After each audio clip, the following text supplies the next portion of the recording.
ሰላም ጤና ይስጥልን ክብራትና ክብራን የፕራይም ሚዲያ ተመልካቾቻችን ከሀገር ውስጥና ከሀገር ውጭ ያዝናቸውን የሰዓቱን መረጃዎች ወደ እናንተ ማድረሳችንን ጀምረናል። መረጃዎቹን ወደ እናንተ በማድረስ አብሬያችሁ መቆየው እኔ በጸሎት ጌታቸው ነኝ። አብራችሁን ቆዩ። ኢትዮጵያ ለቀጠናው መረጋጋት የምታደርገውን ድጋፍ አጠናክራ እንደምትቀጥል የአፍሪካ ህብረት ኮሚሽን ሊቀመንበር መሐመድ አሊ ዩሱፍ ጠየቁ። ሊቀመንበሩ በአፍሪካ ህብረትና በተባበሩት መንግስታት የአፍሪካ ኢኮኖሚ ኮሚሽን የኢትዮጵያ ቋሚ መልእክተኛ አምባሳደር ሂሩት ዘመነ ጋር በጽህፈት ቤታቸው ተወያይተዋል። ውይይቱ የኮሚሽኑ ተቋማዊ ሪፎርሞችና ሶማሊያ፣ ደቡብ ሱዳንና ሱዳንን ጨምሮ በቀጠናዊ ሰላምና ጸጥታ ጉዳዮች ላይ ያተኮረ ነበር። በውይይቱ አምባሳደር ሂሩት እንዳሉት ኢትዮጵያ ለአዲሱ የአፍሪካ ህብረት ኮሚሽን አመራር አስፈላጊውን ድጋፍ እንደምታደርግ ገልጸዋል። ቋሚ መልእክተኛው ኢትዮጵያ የአፍሪካ ህብረት የድጋፍና የማረጋጋት ተልዕኮ አዊሶም ያጋጠመው የፋይናንስ እጥረት እንዳሳሰባት ገልጸዋል። የአፍሪካ ህብረት ኮሚሽን ሊቀመንበር መሐመድ አሊ ዩሱፍ ሰላምና ደህንነት የኮሚሽኑ ዋነኛ አጀንዳዎች መሆናቸውን አመላክተዋል። በአፍሪካ ህብረት መሪነት በሶማሊያ፣ በደቡብ ሱዳንና ሱዳን ሰላም ለማምጣት በዲፕሎማሲያዊ ስራና ሀብት ማሰባሰብ የሚደረጉ ጥረቶችን የበለጠ ለማጠናከር በቁርጠኝነት እንደሚሰሩ ተናግረዋል። በኢንቨስት ኢትዮጵያ 2025 ፎረም ስኬታማ ስራ መከናወኑን የገንዘብ ሚኒስትሩ አቶ አህመድ ሺዴ ገለጹ። በኢትዮጵያ ኢንቨስትመንት ኮሚሽን በገንዘብ ሚኒስቴርና በአጋር የልማት ድርጅቶች አዘጋጅነት ሲካሄድ የቆየው ኢንቨስት ኢትዮጵያ 2025 ፎረም ተጠናቋል። የገንዘብ ሚኒስትሩ አቶ አህመድ ሺዴ ፎረሙን አስመልክቶ እንደተናገሩት ኢንቨስትመንትን በመሳብና በኢትዮጵያ ያሉ ሰፊ እድሎችን በማስተዋወቅ በኩል በፎረሙ ውጤታማ ስራዎች ተሰርተዋል ብለዋል።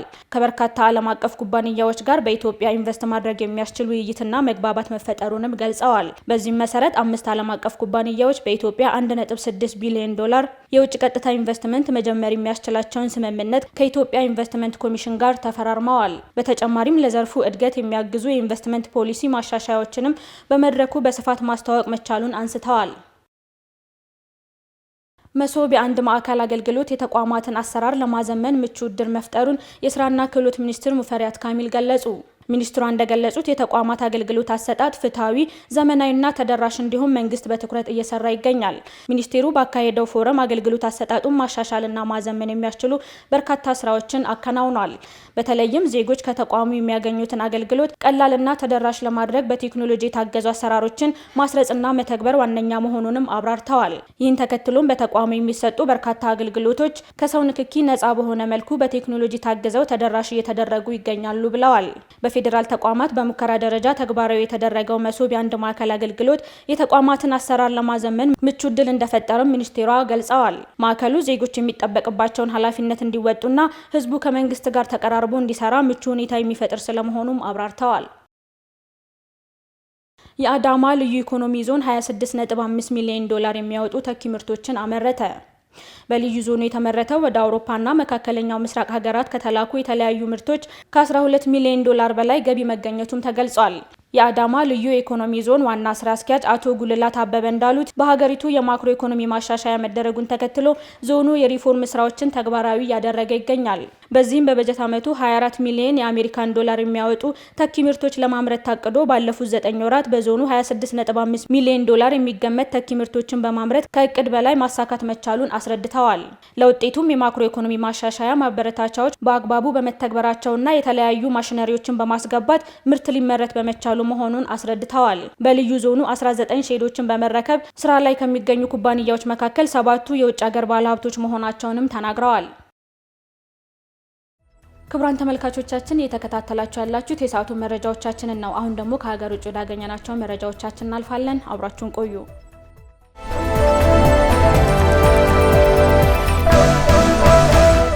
አሜሪካ በሶሪያ ላይ ጥላ የቆየችውን ማዕቀብ እንደምታነሳ ፕሬዝዳንት ዶናልድ ትራምፕ አስታወቁ። በፕሬዝዳንቱ የተወሰደ ውሳኔ በሳውዲ አረቢያ ጠቅላይ ሚኒስትር አህመድ ቢን ሳልማን ጥያቄ መሰረት መሆኑ ተገልጿል። ፕሬዝዳንቱ በሪያድ ባደረጉት ንግግር አሁን ጊዜው ሶሪያ ወደፊትና ወደ ታላቅነት የምትጓዝበት እድል መሆኑን ተናግረዋል። ከ10 ዓመታት በፊት የተጣለው ማዕቀብ የታለመለትን ኢላማ በሚገባ መምታቱንም ተናግረው ነገር ግን አሁን ጊዜው ሀገሪቱ ወደፊት የምትሄድበት ነው ብለዋል። የሶሪያ የውጭ ጉዳይ ሚኒስቴር አሻድ አልሺባኒ በኤክስ ገጻቸው ላይ ይህንን የአሜሪካ መንግስት ውሳኔ ሶሪያ ዳግም ለመገንባት የሚደረገው ጥረት አዲስ ጅማሮ እንደሚሆን ተናግረዋል።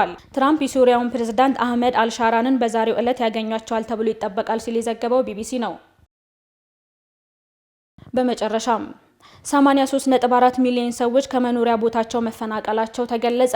የዓለም አቀፍ የስደተኞች ድርጅት ባወጣው መረጃ በተጠናቀቀው የ2024 ዓመት በመላው ዓለም የተፈናቀሉ ሰዎች ቁጥር 83.4 ሚሊዮን ደርሷል። በመላው ዓለም ያሉ ግጭቶችና ጦርነቶች ለዚህ ዋነኛ ምክንያት መሆናቸው ሲገለጽ ከአጠቃላዩ ምክንያቶች 90 በመቶውን ይይዛል።